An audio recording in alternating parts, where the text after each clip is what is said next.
इतना करके अपने वाणी को विराम करती हूँ। जो कुछ बोली टूटी फूटी वाणी में आप लोग क्षमा कर दीजिएगा। श्री सद्गुरु महाराज की जय। अब साध्वी श्री सद्गुरु महाराज की जय। श्री सद्गुरु महाराज की जय। गुरु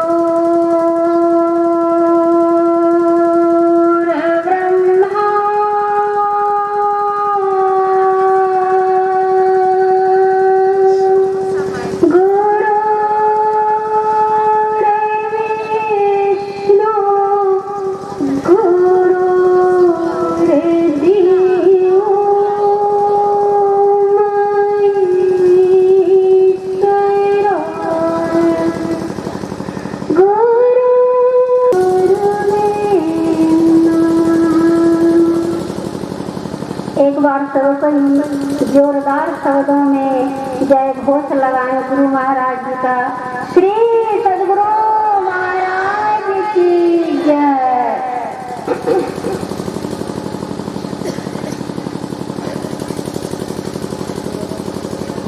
परम आदरणीय उत्तरकाशी से पधारी साथी श्री गीता माता जी के श्री चरणों में कोटि का नमन। और मंच पर जितनी माई बैठी हुई है सबों को नमन। आदरणीय सज्जन मेरी आदरणीय माताओं का भक्तिमती बहनों सबों को मेरा नमन। अभी का जो प्रतिपाद्य विषय है वह ईश्वर का है। ये बड़ा गहन ईश्वर एक है और ईश्वर तक जाने का मार्ग एक है। और वह कहाँ है? अपने अंदर। तो ईश्वर कैसे एक है भाई? तो वेद उपनिषद जितने भी धर्म ग्रंथ हैं सबों में आया है कि ईश्वर एक है। हमारे यहाँ गुरु नानक देव जी महाराज संत हुए और जब बाल्यकाल में अपने गुरुदेव के यहाँ पढ़ने के लिए गए तो सर्वप्रथम उनको उनके गुरुदेव ने पढ़ाए। कहे बोलो अलिफ, तो बोले अलिफ। तो फिर गुरुदेव बोले उनको तो बोलो बे। तो बोला कि गुरुदेव पहले ये बतलाइए कि अलिफ का माने क्या होता है। तो गुरुदेव ने कहने की कृपा किए कि अलिफ का माने एक होता है। तो बोला बेटा, बोला दो। तो बोले गुरु नानक देव जी महाराज जब बच्चे थे सर्वप्रथम जब स्कूल गए थे पढ़ने के लिए तो कहते हैं कि गुरुदेव मुझको पहले एक को जानने दीजिए फिर मैं दूसरा को जानूंगा। तो एक को क्या जाने? बच्चे नहीं उन्होंने कह दिए कि पहले हम एक को जानेंगे तब दूसरा जानेंगे। तो एक परमात्मा को जाने।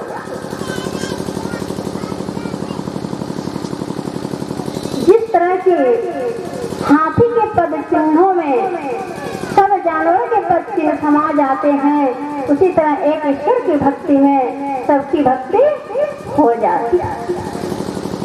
गुरु महाराज के वाणी में आया है कि देवी देव पुराण ब्रह्म परम प्रभु गुरु में कर निवास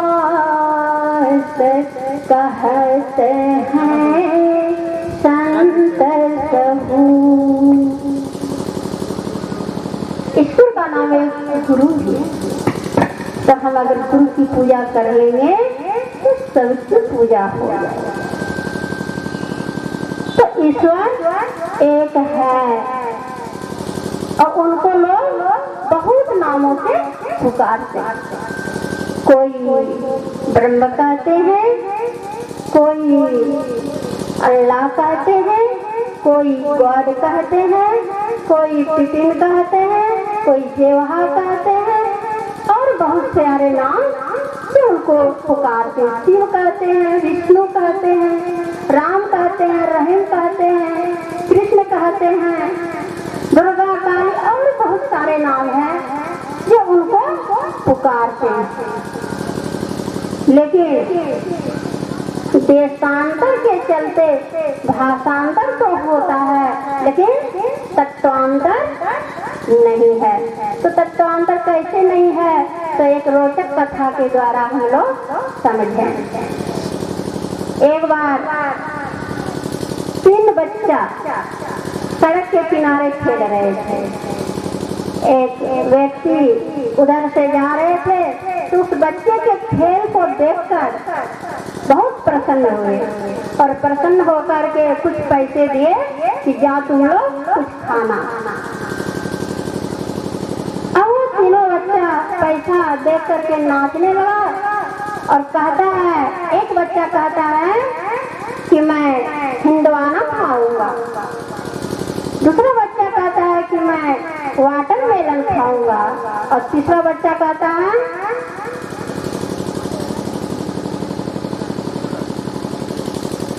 तरबूज खाऊंगा।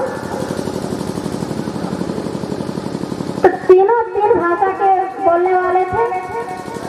अब तीनों आपस में कहते नहीं मैं हिंदवाना खाऊंगा, कोई कहता वाटरमेलन खाऊंगा, कोई कहता मैं तरबूजा खाऊंगा। तो फिर उधर से एक व्यक्ति जा रहे थे तो देखा कि आपस में तीनों बच्चे लड़ रहे हैं कि मैं हिंदवाना खाऊंगा, कोई कहता मैं वाटरमेलन खाऊंगा, कोई कहता कि तरबूजा खाऊंगा। तो वो तीनों भाषा के जानकार थे, वो समझ गए कि बच्चा लोग नहीं समझ रहा है। तो बोले तुमको क्या खाना है जी, तो मैं वाटरमेलन खाऊंगा। अरे तुमको क्या खाना है जी, मैं हिंदवाना खाऊंगा। अरे तुमको क्या खाना है जी, तो मैं तरबूजा खाऊंगा।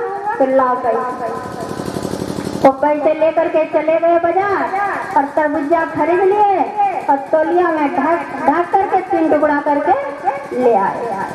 पहले बच्चे से पूछे, अरे बच्चा तुमको क्या चाहिए, तो बोले हमको हिंदवाना चाहिए। तो 1 टुकड़ा तरबूजा का निकाल करके उसको दे दिए। तो बच्चा नाचने लगा और कहने लगा कि हमको तो यही चाहिए था, हमको तो यही चाहिए था। दूसरे बच्चा से पूछा तुमको, तो हिंदवाना, उसको भी वाटरमेलन, तो उसको भी 1 टुकड़ा निकाल करके दे दिया। वह भी नाचने लगा कि हमको यही चाहिए था, हमको यही चाहिए था। तीसरे को तरबूजा चाहिए, वह 1 टुकड़ा निकाल करके उसको दे दिया। वह भी नाचने लगा कि हमको यही चाहिए था, हमको यही चाहिए था। तीनों बच्चा बहुत खुश हो गया और नाचने लगा, हमको यही चाहिए, हमको यही चाहिए था, हमको यही चाहिए था। लेकिन चीज तो एक ही था, लेकिन देशांतर के चलते भाषांतर में अंतर हुआ, लेकिन तत्व रूप में कोई अंतर नहीं है। उसी तरह परमात्मा एक है, उनको लोग बहुत नामों से अभिहित करते हैं। तो उस एक परमात्मा को हम कैसे प्राप्त करेंगे? उस एक परमात्मा को हम इस शरीर में जो 14 इंद्रियां हैं, इस 14 इंद्रियों के द्वारा हम उस परमात्मा को प्राप्त कर सकते हैं? नहीं। वेद में आया है कि अगर हम इन 14 इंद्रियों के द्वारा अगर हम परमात्मा को प्राप्त करना चाहते हैं तो झूठी खेल है। झूठी खेल कैसे है? जिस तरह की बच्चा बालू का घर बना लेता है, बालू का भात दाल तरकारी बना लेता है और खा लेता है और चला जाता है अपनी माँ के पास, तो माँ भूख लगी है। और जब माँ के पास भोजन करता है तब उसको तृप्ति मिलती है। उसी तरह है 14 इंद्रियों के द्वारा अगर हम परमात्मा को प्राप्त करना चाहते हैं तो झूठी खेल है। तो 14 इंद्रियां क्या है आप लोग तो जानते ही होंगे। क्या क्या है? 5 कर्म इंद्रियां, 5 ज्ञान इंद्रियां और 4 अंतःकरण की। ये हुआ 14। इस 14 इंद्रियों के द्वारा हम परमात्मा को प्राप्त नहीं कर सकते। हम जब कभी भी परमात्मा को प्राप्त करेंगे तो आत्मा के द्वारा ही हम उस परमात्मा को प्राप्त कर सकते हैं। और उस आत्मा को जानने के लिए, उस आत्मा को अनुभव करने के लिए क्या करना पड़ेगा? गुरु धारण करना पड़ेगा। तो गुरु जो है उस परमात्मा तक पहुँचे हुए हैं। अगर हम गुरु धारण नहीं करेंगे तो परमात्मा तक हम नहीं पहुंच सकते। परमात्मा को दिखाने वाले कौन है?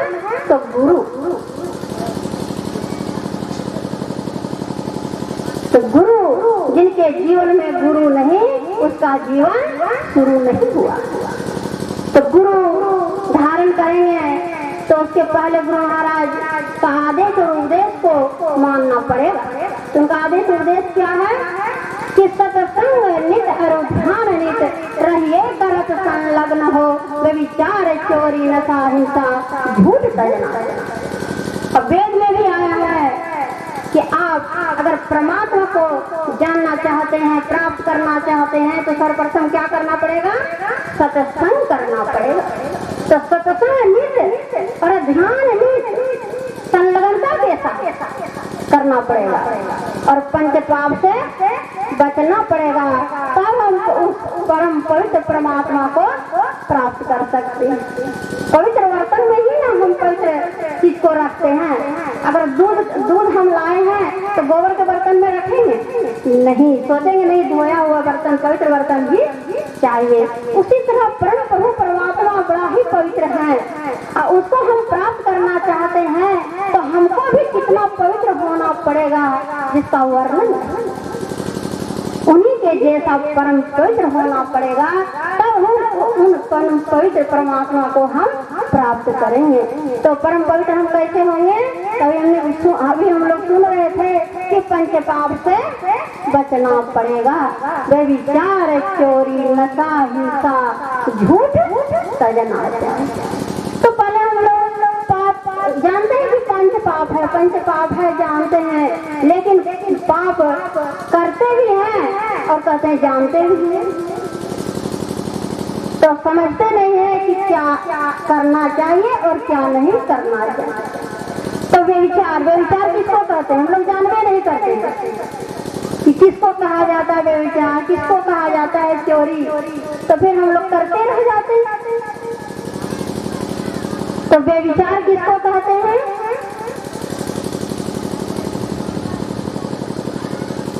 व्यभिचार गुरु महाराज के वाणी में आया है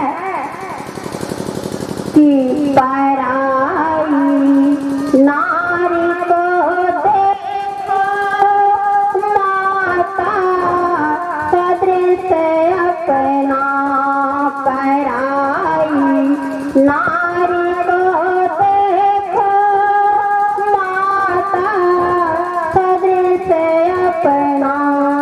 पराई नारी को किस भाव से देखे? माता की तरह। और पराई पुरुष को पिता के तुल्य, भाई के तुल्य देखिए। और जो इस तरह का नहीं देखते हैं यही है व्यभिचार। चोरी किसको कहते हैं? किसी का सामान हम ले आए और वो देखा नहीं और उसका सामान हम ले आए, ये हो गया चोरी।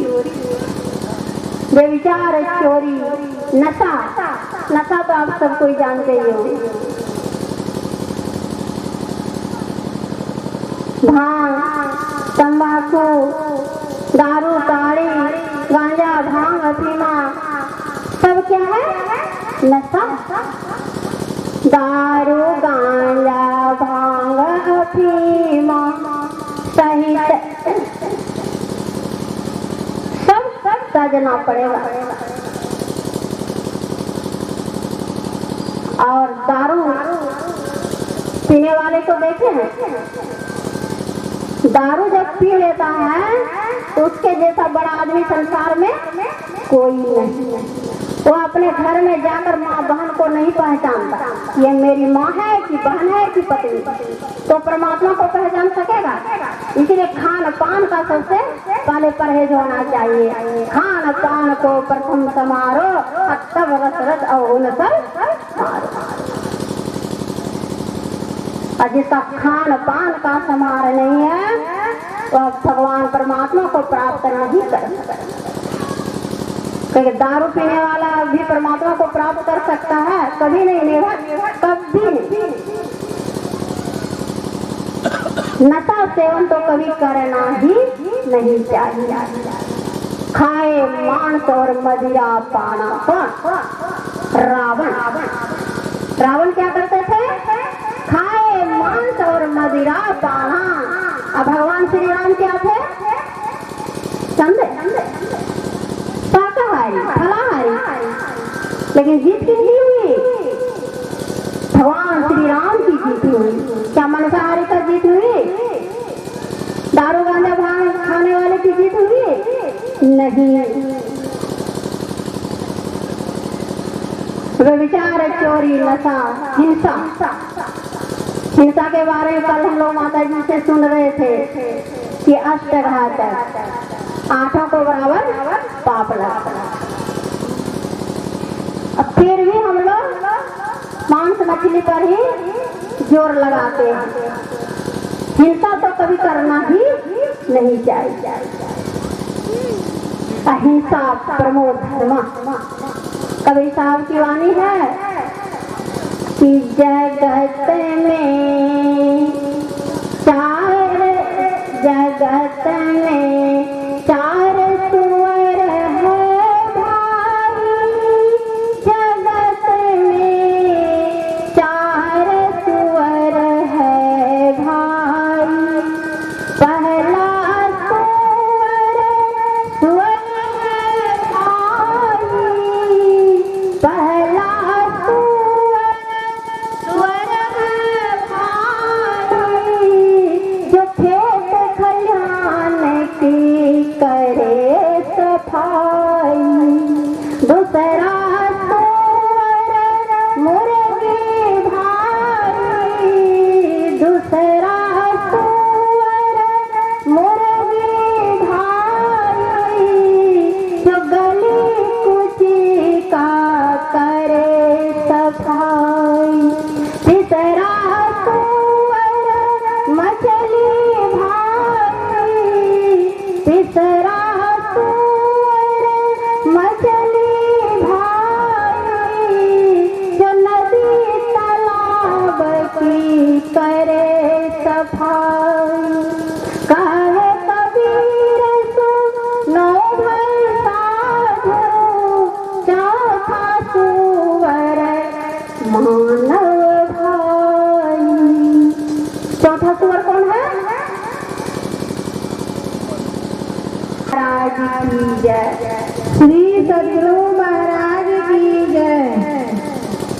अब हम लोग पूजनीय श्री गीता माता जी जो कि हिमालय मुझ में कुछ नहीं, जो कुछ है गुरु तो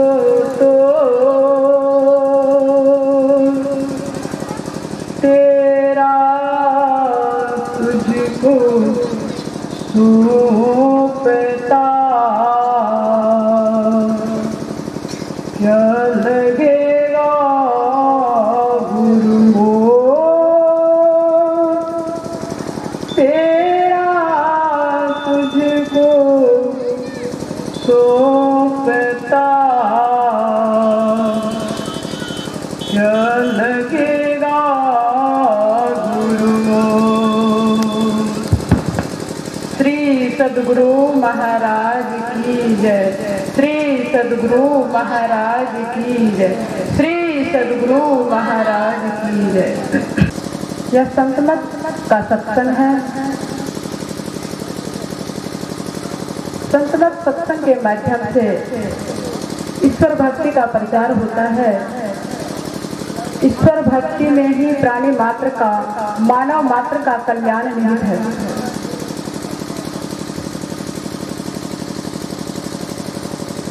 ईश्वर भक्ति में ईश्वर स्वरूप का निर्णय हो जाना अति आवश्यक है। यदि हम भक्ति करना चाहते हैं और ईश्वर का स्वरूप को नहीं जानते हैं तो भक्ति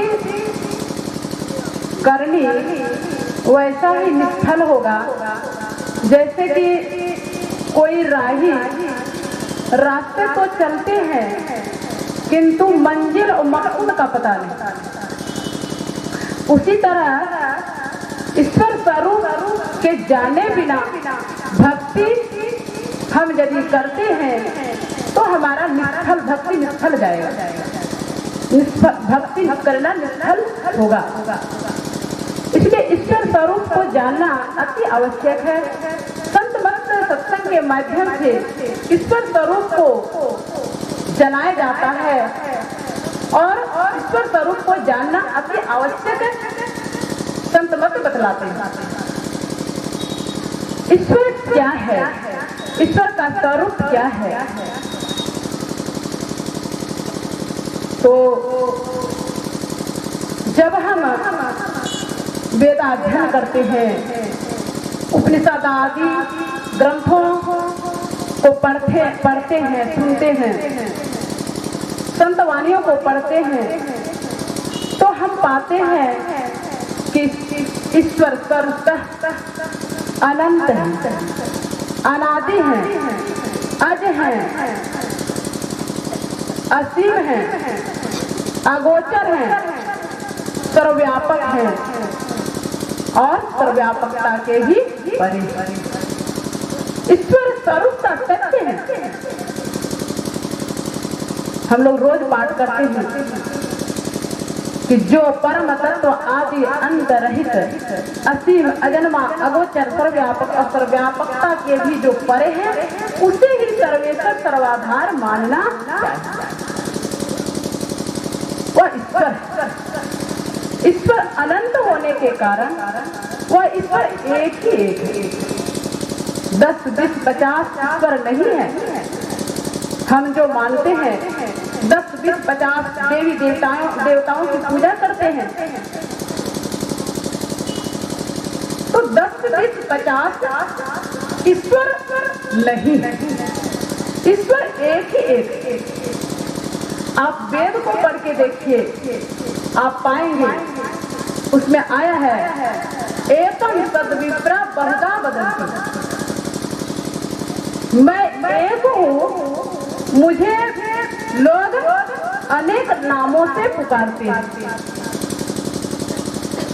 इस्लाम धर्मावलंबी उसी परमात्मा को अल्लाह कहते हैं, ईसाई लोग गॉड कहते हैं और वैदिक धर्मावलंबी उसी को ब्रह्म या ईश्वर कहते हैं, परमात्मा कहते हैं।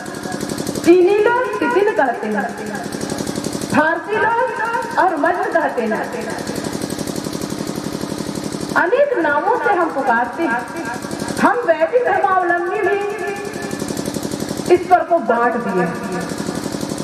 शिव, ब्रह्मा, विष्णु, राम, कृष्ण, दुर्गा, काली जैसे लोग जमीन को बांटते हैं उसी तरह ईश्वर को भी हम लोग बांट लिए।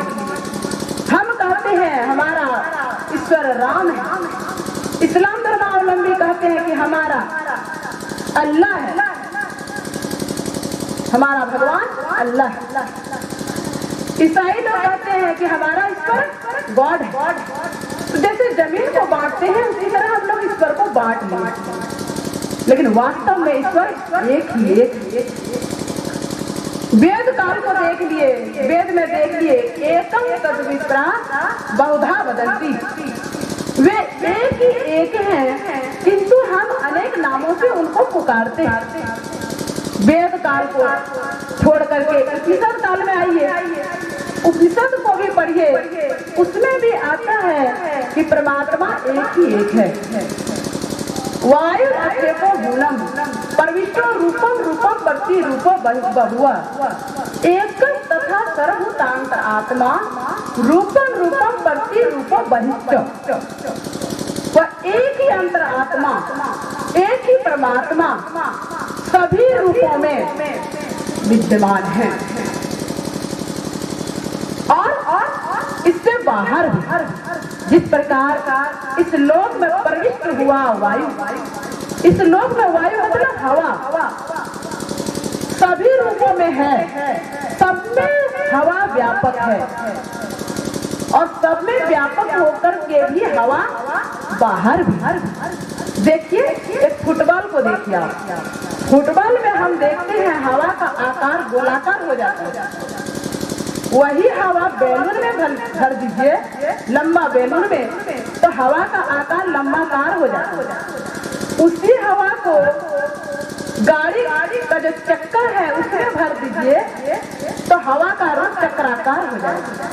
क्या वास्तव में प्रश्न होता है कि हवा का रूप गोलाकार है, चक्राकार है, लंबाकार है? नहीं, वास्तव में हवा का रूप अरूप है। उसी प्रकार परमात्मा सब में व्यापक है, सभी रूपों में वे व्यापक हैं और उससे बाहर वह परमात्मा एक ही एक है। उपनिषद काल को छोड़ करके आप संत काल में आइए, संत लोग क्या कहते हैं सुनिए। संत लोग भी कहते हैं कि परमात्मा एक ही एक है। कबीर साहब कहते हैं कि मेरा साहब एक तू, दूजा कहा न जाए, दूजा साहब जो कहे साहब खड़े विचार। उनको क्रोध हो जाता है कि हम एक ही हैं, मैं एक हूँ। गुरु नानक साहब से भी पूछिए, वे क्या कहते हैं? गुरु नानक साहब भी कहते हैं एको एक अपरम परम परु, परख खजाने फायदा, मैं एक हूँ। गोस्वामी तुलसीदास जी महाराज जी वही कहते हैं एक अनि अरूप अनामा अज सच्चिदानंद परधामा। परमात्मा एक।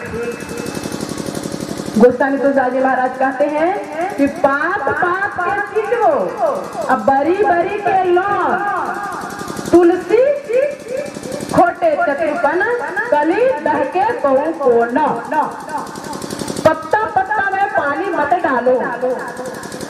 गोस्वामी तुलसीदास जी महाराज कहते हैं कि पत्ता पत्ता में अगर हम पानी डालते हैं तो वृक्ष मर सकता है, सूख सकता है। अगर हम पेड़ लगाते हैं, पानी पत्ता पत्ता में डालेंगे तो वृक्ष तो मर ही जाएगा। अगर हम पेड़ की जड़ में पानी डालेंगे तो पत्ता पत्ता में आप ही पानी आ जाएगा। तो कहते पात पात के चिचो बरी बरी के लौन, बरी बरी के लौन मतलब बेसन। हमारी माताएं लोग, बहनें लोग पकौड़ियाँ बनाती हैं घर में, पकौड़ियाँ बनाती है तो क्या करती हैं? कोई माताएं ऐसी होती हैं जो अपने को बहुत चतुर समझती हैं, तो क्या करती हैं? बेसन में नमक नहीं डालती और पकौड़ी बनाती हैं। तब क्या होगा? ऊपर से पकौड़ी बना लेती हैं और ऊपर से नमक डालती हैं।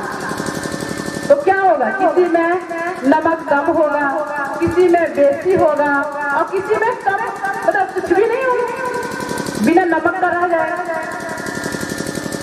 लेकिन जो पाकशाला में निपुण है माताएं, जो पाक शास्त्र को जानती है ठीक ठीक से, वो माताएं क्या करती है? बेसन में ही नमक को घोल देती है, बेसन में डाल दे। और अब जो बनाती है तो छोटी पकौड़ी बनाए अथवा पकौड़ा बनाए, सब में समान रूप से नमक मिल जाता है। उसी तरह एक ईश्वर की भक्ति में सबकी भक्ति हो जाती है। सभी देवी देवताओं की भक्ति एक ईश्वर की भक्ति में हो जाती है। देवी देवताओं की पूजा क्या है? देवी देवताओं की जो उपासना हम करते हैं ये क्या है जानते हैं? देवी देवता एक आप लोग जानते होंगे, आजकल देहातों में भी ऐसी व्यवस्था हो गई है कि घर घर में टंकी लगती है, पानी की टंकी बैठाई जाती है छत के ऊपर।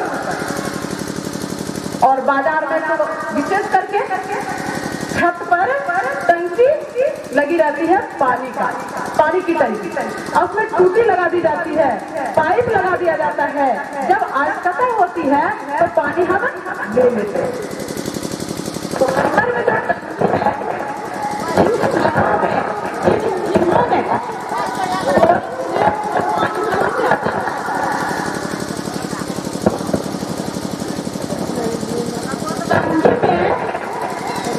जो टंकी है वो पानी कहाँ से आता है?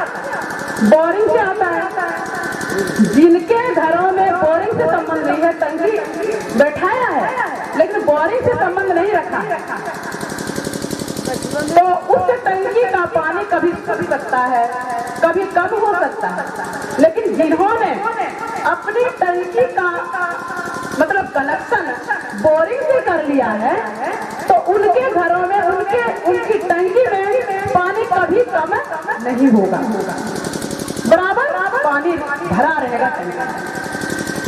उसी तरह परम प्रभु परमात्मा बोरिंग और जितने देवी देवता हैं ये एक टंकी, एक शक्ति को लेकर के बैठे हुए हैं। कोई देवी आपको विद्या दे देगी, कोई देवी आपको लक्ष्मी मतलब संपत्ति दे देगी, कोई देवता आपकी यात्रा शुभ कर देंगे, कोई देवता विजय दे देंगे। एक शक्ति को लेकर के बैठे हुए हैं देवी देवता, लेकिन वह शक्ति आती कहाँ से है? जैसे बोरिंग से सभी टंकियों में पानी जाता है, उसी तरह एक परम प्रभु परमात्मा से ही एक ही वही शक्ति सारे देवी देवता में परिव्याप्त है। एक ही शक्ति सारे देवी देवता में परिव्याप्त है। परमात्मा से सभी देवी देवताओं में जो एक इष्ट पर एक इष्ट हो जाते हैं उनका कभी अनिष्ट नहीं होगा। जो एक इष्ट पर एक इष्ट हो जाता है उनका कभी अनिष्ट नहीं होता। तो एक इष्ट को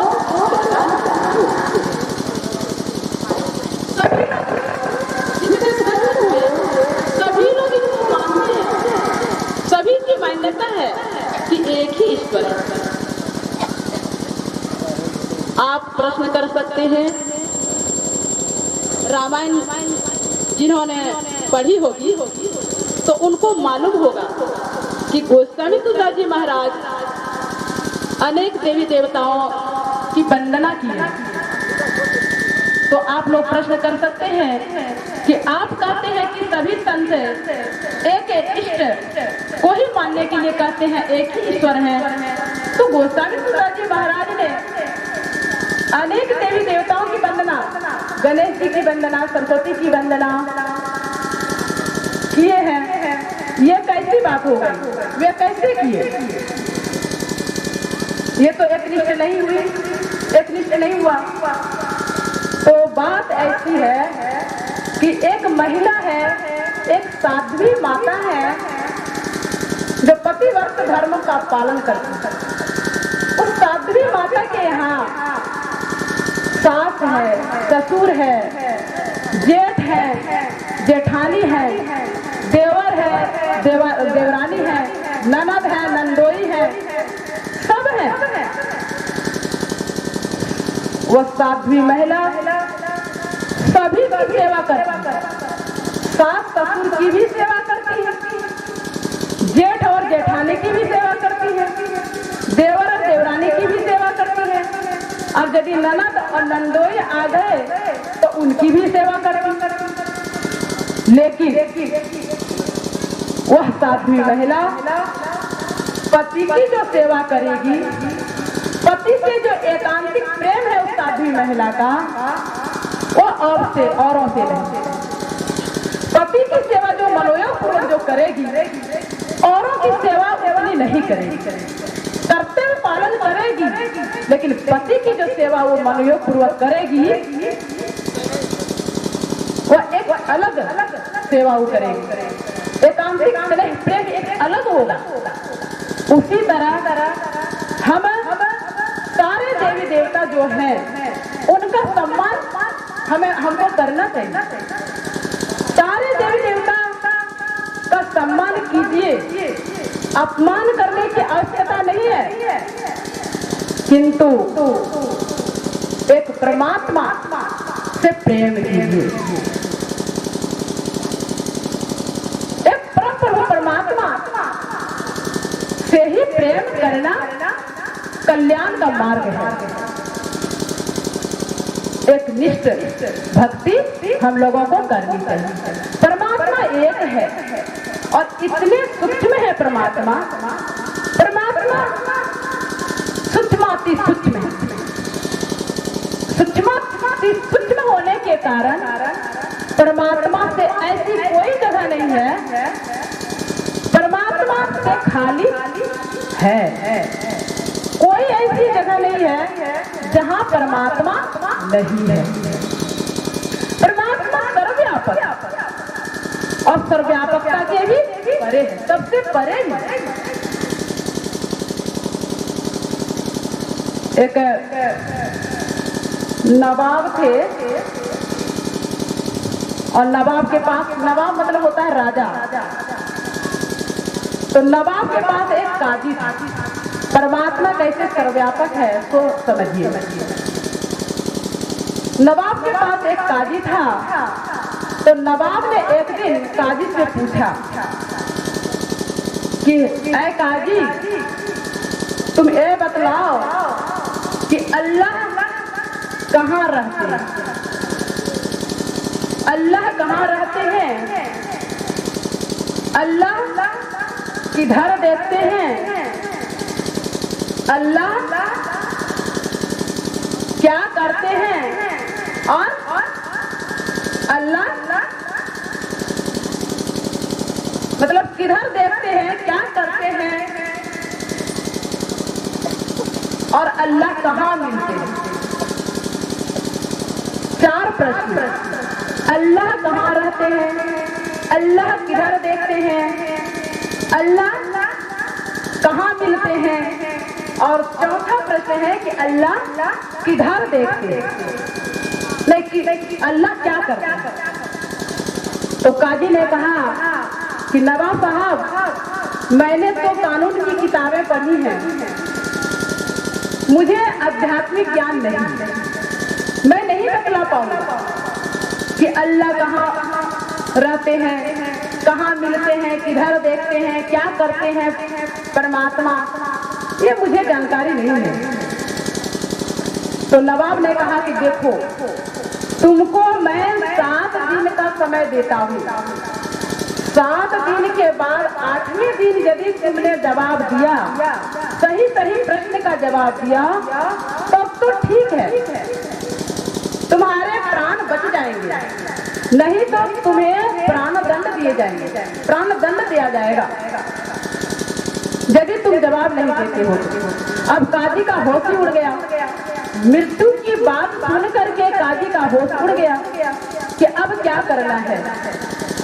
8वां दिन मैं तो जवाब दे नहीं पाऊंगा, 8वां दिन अब हमारी जान की खैरियत नहीं है, मैं अब नहीं बचूंगा। वो किसी तरह घर गया, घर जाकर के चारपाई पर लेट गया और खाना पीना सब बंद, बोली चाली बातचीत किसी से नहीं करने लगा, चुपचाप खटिया पर पड़े रहा। तो सभी लोग जान गए। उनकी पत्नी आती है, धर्मपत्नी आती है कि पतिदेव आपको क्या हो गया, आप खाते पीते नहीं हैं, बातचीत नहीं करते हैं, क्या बात।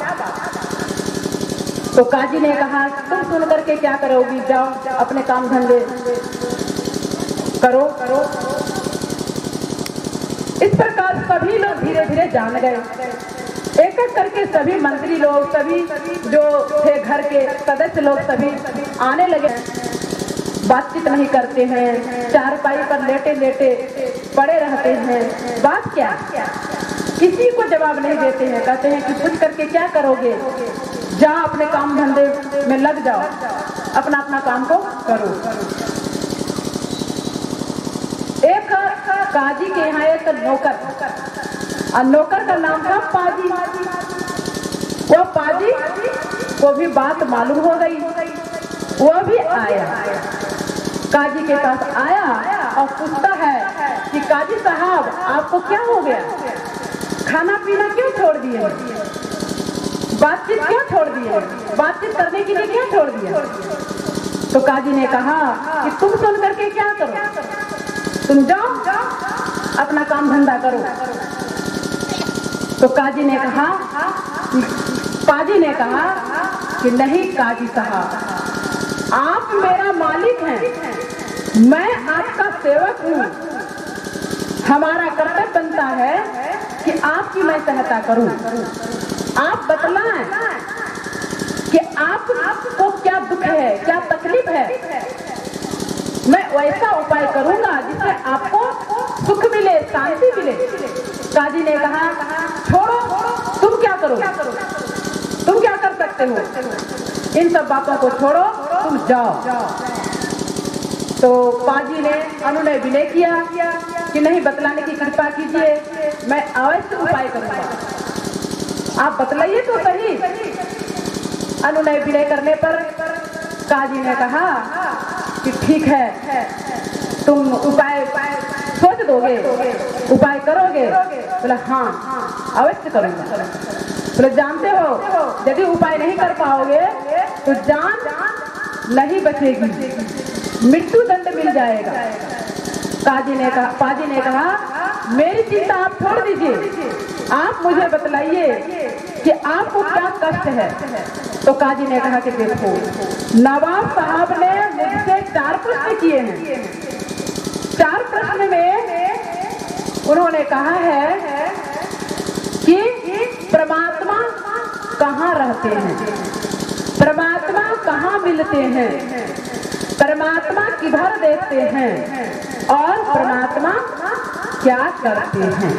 इन 4 प्रश्नों का जवाब यदि नहीं देंगे तो हमारी मृत्यु दंड, मेरी मृत्यु हो जाएगी, हमको मृत्यु दंड मिलेगा। तो काजी ने कहा ये छोटी सी बात के लिए आप चिंता कर रहे हैं और दुखी हो रहे हैं, खाना पीना छोड़ दिए हैं, इन 4 प्रश्नों का जवाब आप कहें तो मैं दे दूं, नवाब को मैं दे सकता हूं, आप चिंता ना करें। काजी ने कहा तुम जवाब दे दो। बोला हाँ मैं जवाब दे दूंगा।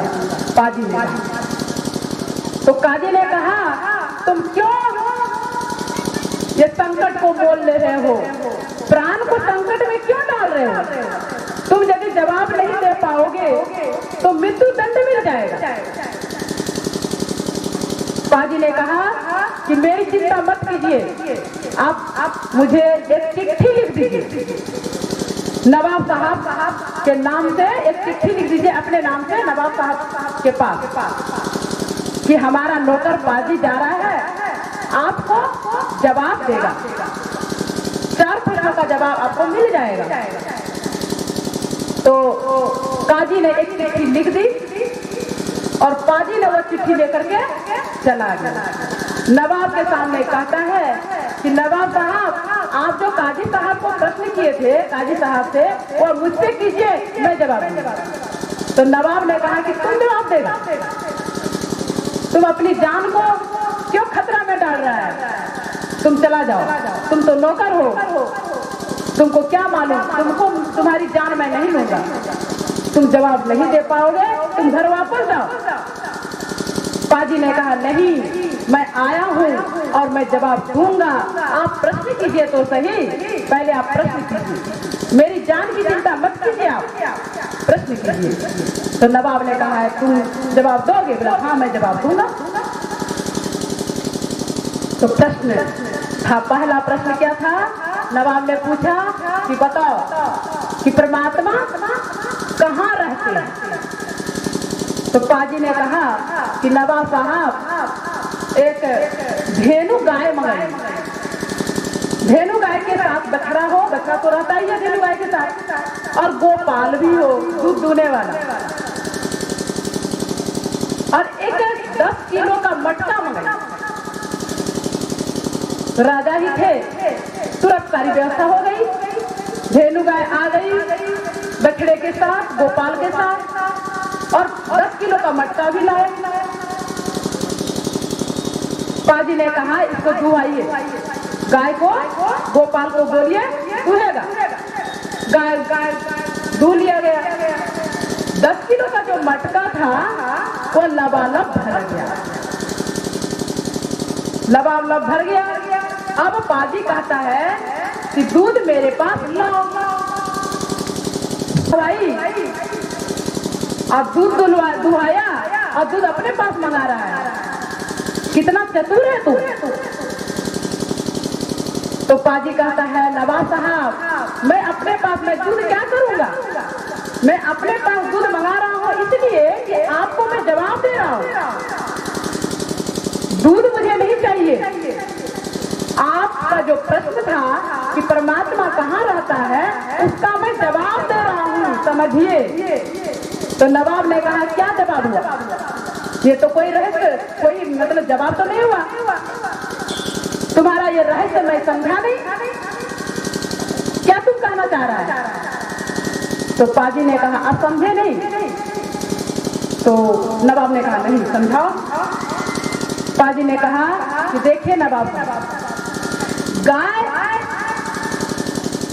के पूरे शरीर में दूध था, गाय के पूरे शरीर में दूध था, और गाय का थन इतना बड़ा, गाय का थन इतना बड़ा, और 10 किलो का मटका बहुत बड़ा। आप ही ये बतलाइए कि इतना बड़ा थन, मतलब इतना छोटा सा थन और इतना सारा दूध, क्या इसी थन से इतना सारा दूध निकला क्या। बोला नहीं। तो पाजी ने कहा कि पूरे शरीर में दूध था, लेकिन पूरे शरीर से हम दूध प्राप्त नहीं कर सकते। यदि पूरे शरीर में, गाय के पूरे शरीर में कहीं पर यदि हम सुई लगाएं तो हमको खून मिलेगा, दूध नहीं मिलेगा। पूरे गाय के शरीर में दूध था, किंतु वह दूध हमको प्राप्त करना है। अगर वह दूध हमको मिला, गोपाल जो दूहा कहाँ मिला, तो उसे धन से ही हम प्राप्त कर सकते हैं। गाय के पूरे शरीर में दूध था, दूध मिला कहाँ, धन से। उसी तरह परमात्मा सर्वव्यापक है, परमात्मा हर जगह है, लेकिन वह परमात्मा मिलेगा कहाँ, एक ही जगह मिलने का है, वह है बाहर में नहीं, वह है अपने अंदर। वह जगह है अपने अंदर में। अंदर में कहाँ है वह गुरु बतलाते हैं। पहला प्रश्न मिल गया कि परमात्मा कहाँ रहते हैं। परमात्मा कहाँ रहते हैं, सर्वव्यापक परमात्मा सभी जगह है। और दूसरा प्रश्न भी मिल गया, प्रश्न का जवाब मिल गया कि परमात्मा सर्वव्यापक है और परमात्मा मिलते हैं अंदर में, बाहर में नहीं। दो प्रश्न का जवाब कि परमात्मा कहाँ रहते हैं और परमात्मा कहाँ मिलते हैं। दो प्रश्न का जवाब हो गया। नवाब ने कहा कि ठीक है, तुम तो दो प्रश्न का जवाब दे दिया, अब तुम ये बतलाओ कि परमात्मा अल्लाह जो है वो किधर देखते हैं, उनकी दृष्टि किधर किधर है, किधर है। पाजी ने कहा एक मोमबत्ती मंगाई, मोमबत्ती मंगा दी गई।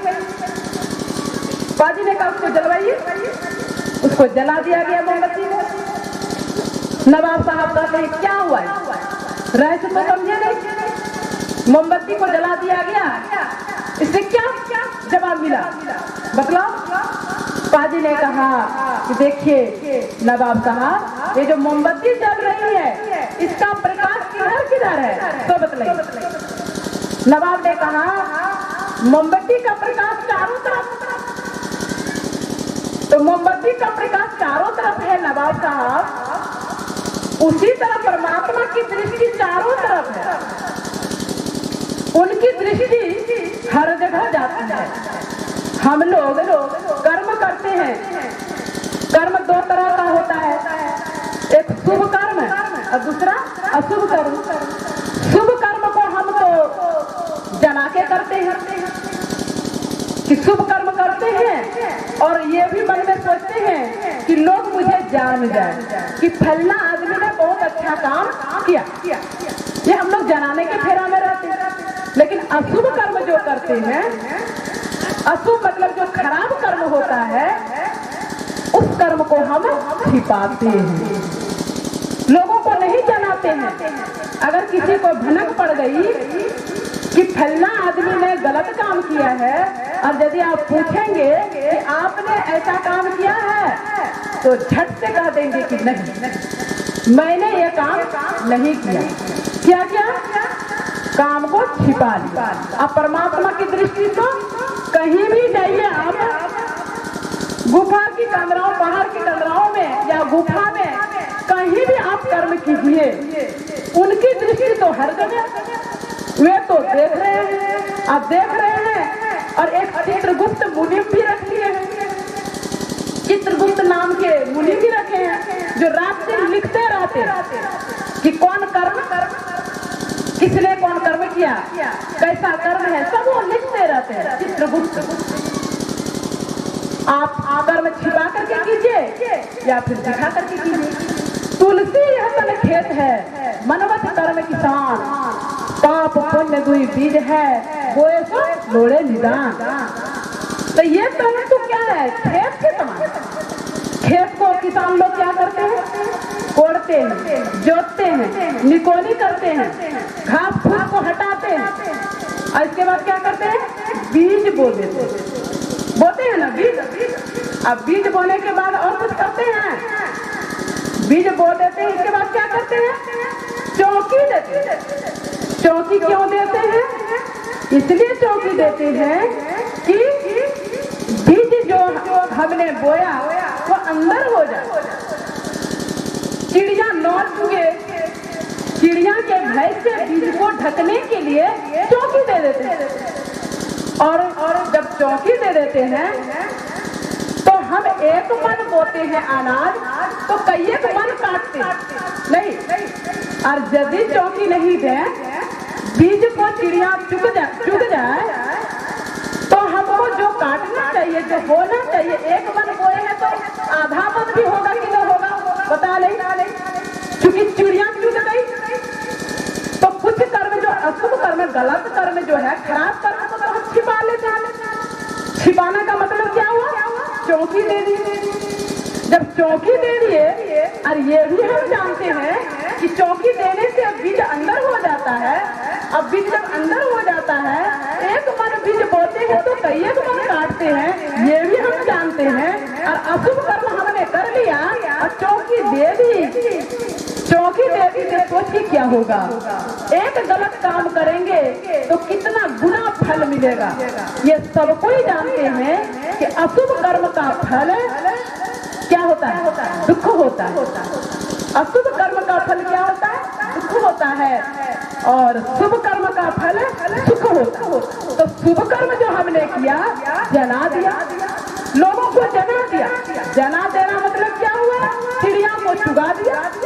जब चिड़िया को चुगा दिया तो हमने जो शुभ कर्म किया उसका जो फल सुख होगा, मिलेगा क्या?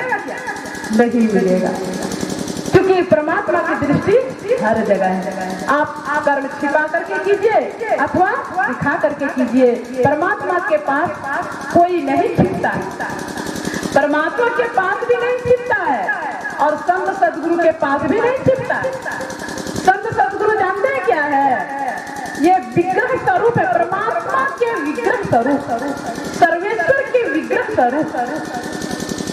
और कहते हैं अलग पुरुष की आरती, संत पुरुष की आरती साधु ही की दे।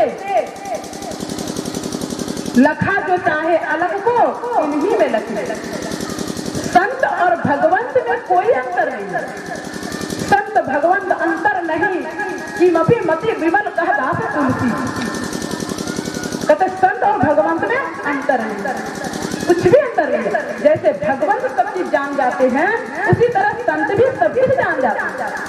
रामकृष्ण परमहंस जी महाराज ने कहा कि सामान्य लोगों का जो हृदय होता है कांच के, संतों की दृष्टि में सामान्य लोगों का हृदय कांच की अलमारी की तरह होता है।